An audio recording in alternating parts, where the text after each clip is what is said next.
दोस्तों, जय हिंद, वंदे मातरम। स्वर्गीय श्री राजीव भाई जी दीक्षित, जिनका दुर्भाग्य से आज ही के दिन उनका जन्मदिन भी है और आज ही के दिन उनका अवसान दिवस भी है। और आज का विषय है बहुचर्चित, बहुप्रतीक्षित और यूं समझ लीजिए कि भारत का हर व्यक्ति यह जानना चाहता है, यह समझना चाहता है। तो आज का लाइव पूरी तरह से भाई श्री राजीव दीक्षित जी के लिए समर्पित होगा और जो विषय होगा वो होगा कि भाई श्री राजीव दीक्षित जी की हत्या क्यों की गई। यह तो बिल्कुल साफ हो चुका है बहुत पहले से कि उनकी हत्या हुई, हत्या की गई, लेकिन उनकी हत्या क्यों की गई। तो आज का यह सवाल भी होगा और इसी का उत्तर हम आपके सामने रखने की कोशिश करेंगे। भाई श्री राजीव दीक्षित जी की हत्या क्यों की गई। और दूसरा सवाल होगा कि लाभ किसको मिला। इसका उत्तर हम आप लोगों के सामने रखने की कोशिश करेंगे। और तीसरा सवाल होगा कि यदि आज राजीव भाई जिंदा होते, हमारे और आपके बीच होते, इस व्यवस्था ने उन्हें निगल नहीं लिया होता तो क्या होता, या वो क्या करते, या उनकी भावनाएं क्या होती, उनके विचार क्या होते। तो दोस्तों, इस विषय पर हम आपसे आज चर्चा करेंगे। देश आज भस्मासुर रूपी राक्षस यानी नरेंद्र दामोदर दास मोदी के हाथों में दुर्भाग्य से पड़ चुका है। तो इसे राजीव भाई से मेरी विनती है, मेरी प्रार्थना है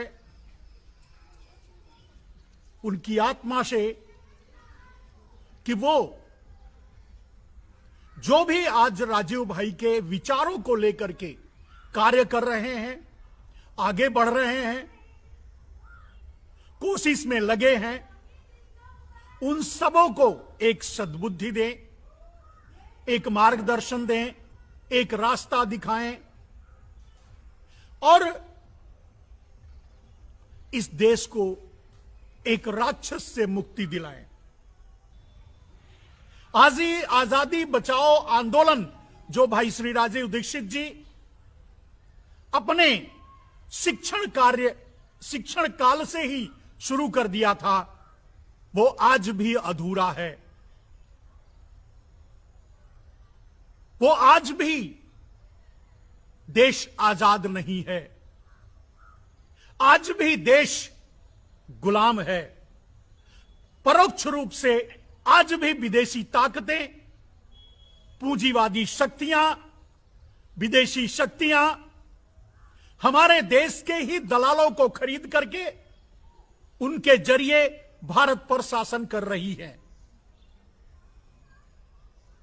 अब तो कोई दैवीय शक्ति ही, राजीव भाई की आत्मा जैसी दैवीय शक्ति ही इस देश को बचा सकती है और राजीव भाई के आजादी बचाओ आंदोलन के अधूरे सपनों को पूरा करने के लिए प्रेरणा दे सकती है। दोस्तों, राजीव भाई के स्वदेशी की परिकल्पना क्या थी, राजीव भाई क्या चाहते थे। राजीव भाई भारत को किस रूप में देखना चाहते थे, यह हर राजीव भाई का कार्यकर्ता, राजीव भाई को जानने समझने वाला यह जानता है, समझता है। थोड़ा बहुत एक दूसरे के प्रति भ्रम जरूर है, थोड़ा भ्रमित जरूर है, लेकिन जानता है। तो दोस्तों, राजीव भाई, अगर राजीव भाई जो सोचते थे उसकी बात करें या राजीव भाई जो बोलते थे उसकी बात करें तो हम कभी नहीं कर पाएंगे। राजीव भाई इंसाइक्लोपीडिया थे। राजीव भाई एक कंप्यूटर थे। राजीव भाई के दिमाग में देश के प्रति, देश के लिए बहुत कुछ था। उनकी वाणी में, उनके संवादों में, और जिनको भी सौभाग्य मिला उन्हें सीधे सुनने का, हम जैसे लोगों को उन्हें सुनने का सीधा सौभाग्य नहीं मिला है, जो भी अवेलेबल है नेट पर, उसी के जरिए उन्हें जानने या समझने की कोशिश करते हैं। लेकिन दोस्तों, जो राजीव भाई के भारत के लिए परिकल्पना थी, या जो राजीव भाई भारत के बारे में बताते हैं, या जो राजीव भाई भारत के लिए करना चाहते थे, उस पर अगर हम बात करेंगे तो बात नहीं कर पाएंगे। इसलिए हमें एक सेलेक्टिव बात करनी है आप लोगों के बीच संवाद के लिए। राजीव भाई की हत्या क्यों की गई? अब यह निर्विवाद सत्य है कि राजीव भाई की हत्या की गई, उनकी हत्या ही हुई थी, इसमें कोई दो राय नहीं, इसमें कोई संशय नहीं है। लेकिन अब सवाल उठता है कि राजीव भाई की हत्या क्यों की गई। अगर यह समझना है आपको, तो जिस काल में राजीव भाई भारत स्वाभिमान से जुड़े, पतंजलि से जुड़े और भारत स्वाभिमान की स्थापना की, उनका मकसद भारत स्वाभिमान को स्थापित करने का, भारत स्वाभिमान की स्थापना करने का मकसद मात्र यह नहीं था कि वो स्वदेशी का प्रचार प्रसार करें। स्वदेशी का प्रचार प्रसार के लिए तो पतंजलि थी ही, उस समय के कालखंड के अनुसार मैं बात कर रहा हूं। हालांकि आज पतंजलि स्वदेशी, पतंजलि का और स्वदेशी का कोई रिश्ता नहीं है। पतंजलि एक मल्टीनेशनल ब्रांड और मल्टीनेशनल कंपनी बन चुकी है, यह अलग बात है। लेकिन राजीव भाई ने भारत स्वाभिमान की स्थापना क्यों की? मेरे दोस्तों, राजीव भाई जितने भी उनके व्याख्यान सुनेंगे उसमें उनका यह दर्द झलकता है कि भारत में, भारत की पार्टियां, भारत में जो भी राजनीतिक दल हैं, वो विदेशी और देसी पूंजीपतियों के साथ मिलकर के देश को लूटने या लुटवाने का काम करते हैं। यही उनका मूल सोच था। इसी सोच के इर्द गिर्द उनके सारे वक्तव्य, सारे विचार थे।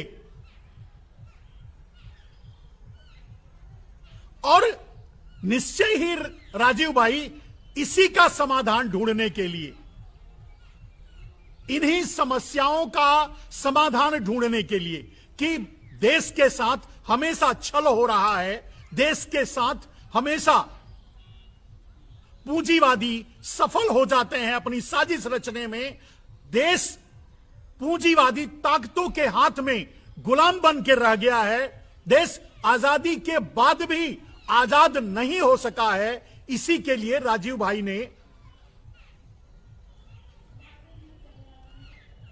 आजादी बचाओ आंदोलन शुरू किया। तो आप समझ गए होंगे मेरे दोस्त कि भारत स्वाभिमान की स्थापना मात्र एक राजनीतिक विकल्प के लिए की गई थी। राजीव भाई चाहते थे कि भारत को एक स्वदेशी राजनीतिक विकल्प दिया जाए जो विदेशी पूंजीपतियों, विदेशी ताकतों से हटकर हो, उनसे दूर हो। यह राजीव भाई की सोच थी और इसी पर राजीव भाई काम कर रहे थे। तो दोस्तों, राजीव भाई अपने सोच को आगे बढ़ाते हुए भारत स्वाभिमान की स्थापना की। जन जागरण तो वो पहले से चला रहे थे, और जन जागरण चलाने के लिए, स्वदेशी का जन जागरण चलाने के लिए उन्हें पतंजलि से जुड़ने की जरूरत नहीं थी। वो राजीव भाई स्वामी रामदेव कहेंगे, स्वामी कहना गलत है, तो रामदेव के साथ जुड़ने का उनका मकसद एकमात्र यह था कि भारत स्वाभिमान जैसी संस्था की स्थापना करना और उसके जरिए एक स्वदेशी राजनीतिक विकल्प देश को देना, यह उनकी सोच थी। और इसी सोच को लेकर के वो पतंजलि अर्थात रामदेव से जुड़े। भारत स्वाभिमान की स्थापना की गई। भारत स्वाभिमान अपना कार्य शुरू किया। राजीव भाई गांव-गांव, हर क्षेत्र में, हर प्रदेश में, हर जिले में जाकर के, गांव-गांव में जाकर के प्रचार प्रसार किया, जन जागरण अभियान चलाया और सबको भारत स्वाभिमान से जुड़ने के लिए प्रेरित किया। और उसका पूरा का पूरा मकसद था मेरे दोस्तों कि 2014 के चुनाव में 2014 के चुनाव में इस देश को राजनैतिक विकल्प देना।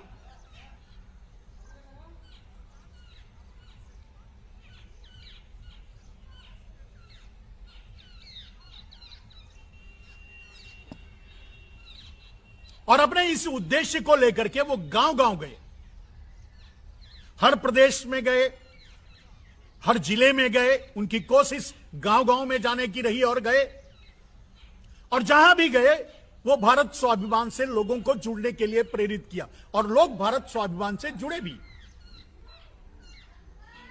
और उनका मात्र मकसद यही था कि 2014 के लोकसभा चुनाव में एक राजनीतिक विकल्प दिया जाए। इसको लेकर के वो कार्य करते रहे, आगे बढ़े। अब परिस्थितियां बनती हैं मेरे दोस्त, जो कि जिस बात से राजीव भाई भी अनभिज्ञ थे, कि सच्चाई ये थी कि पतंजलि एक आदमी की बेनामी संपत्ति थी। एक आदमी ने पतंजलि की स्थापना, पतंजलि में पैसे झोंकना, पतंजलि को काले धन से पतंजलि को खड़ा करना एक आदमी का मकसद था। और वो आदमी कोई और नहीं, वो थे भाई श्री नरेंद्र दामोदर दास मोदी। मैंने अपने कई व्याख्यान में, कई संवाद में यह आप लोगों को बता चुका हूं कि सिर्फ पतंजलि नहीं, भारत के न जाने कितने भगवा दलालों को नरेंद्र दामोदर दास मोदी ने अपने काले धन की कमाई देकर खड़ा किया था। और आप याद कीजिए, वो वही कालखंड है जब नरेंद्र दामोदर दास मोदी गुजरात के मुख्यमंत्री बने थे, और उसके बाद गुजरात के चप्पे चप्पे को विदेशी ताकतों के हाथों बेचा, और उस बेचने से जो मिली संपत्ति उसे वो पतंजलि में लगाया, श्री श्री रविशंकर में लगाया, जग्गी वासुदेव में लगाया, या और भी भगवा दलालों में लगाया, आरएसएस में लगाया।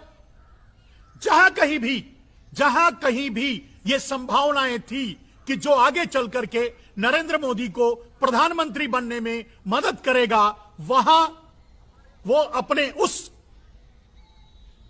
काले धन को, जो गुजरात को बेचकर उन्हें मिल रहा था, विदेशी ताकतों को, अमेरिका को, चीन को बेचने से जो प्राप्त हो रहा था, उस धन को भगवा दलालों में बांटा, लगाया और खड़ा किया। और किसी भी आशाराम बापू हो, रामदेव हो, रविशंकर हो, जग्गी वासुदेव हो, या दक्षिण भारत के और 2-3 संत भगवा दलाल हैं वो हो, या इधर राम रहीम हो या रामपाल हो, ऐसे दलालों को भरपूर धन मुहैया कराया नरेंद्र दामोदर दास मोदी ने और उन्हें उनका विस्तार करवाया।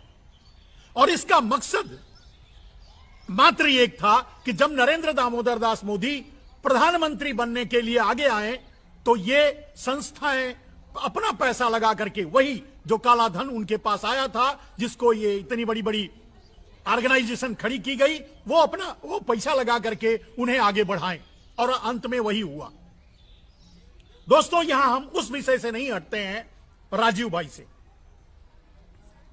तो राजीव भाई को भी यह पता नहीं था कि पतंजलि के मालिक बेनामी नरेंद्र दामोदर दास मोदी हैं।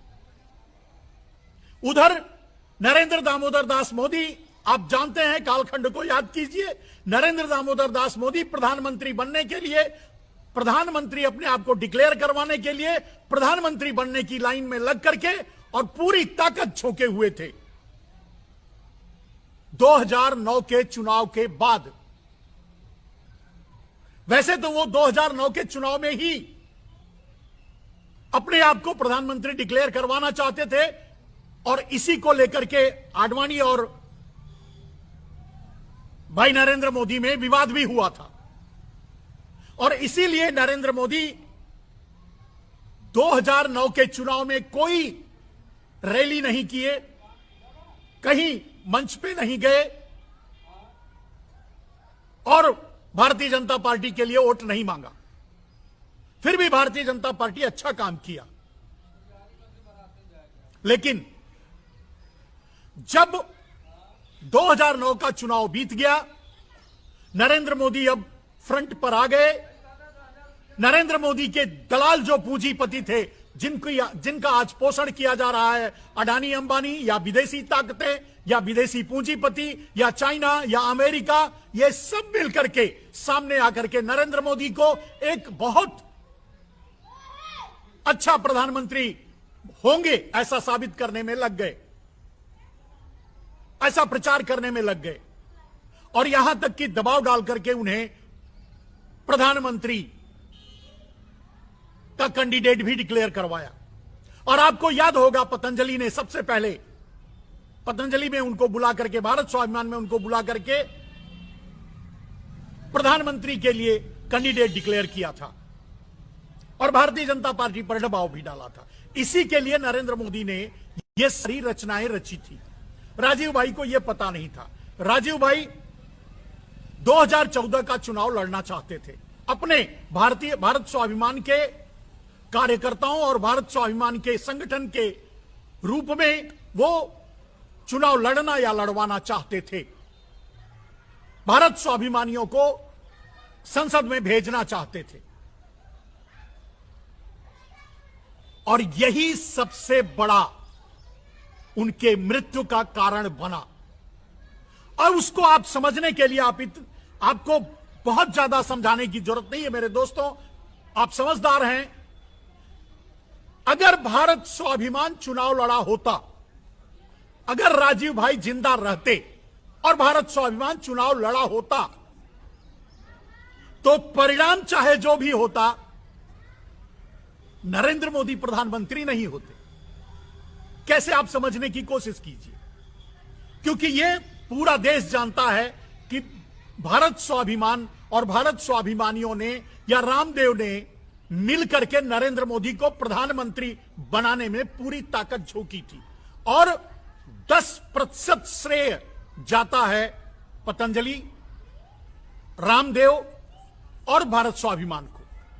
अब 10% माइनस कर लीजिए 2014 चुनाव को, तो कहीं भी किसी भी कीमत पे नरेंद्र मोदी प्रधानमंत्री बनने के योग्य नहीं थे और नहीं बन पाते।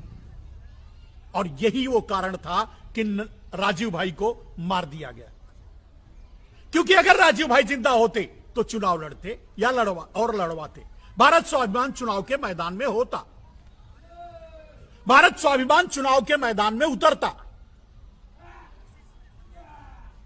जो कि राजीव भाई का लक्ष्य था।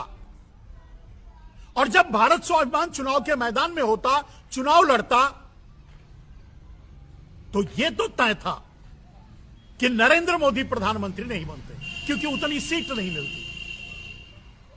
क्योंकि भारत स्वाभिमानी का शेयर 10% था 2014 के चुनाव में, वोट में।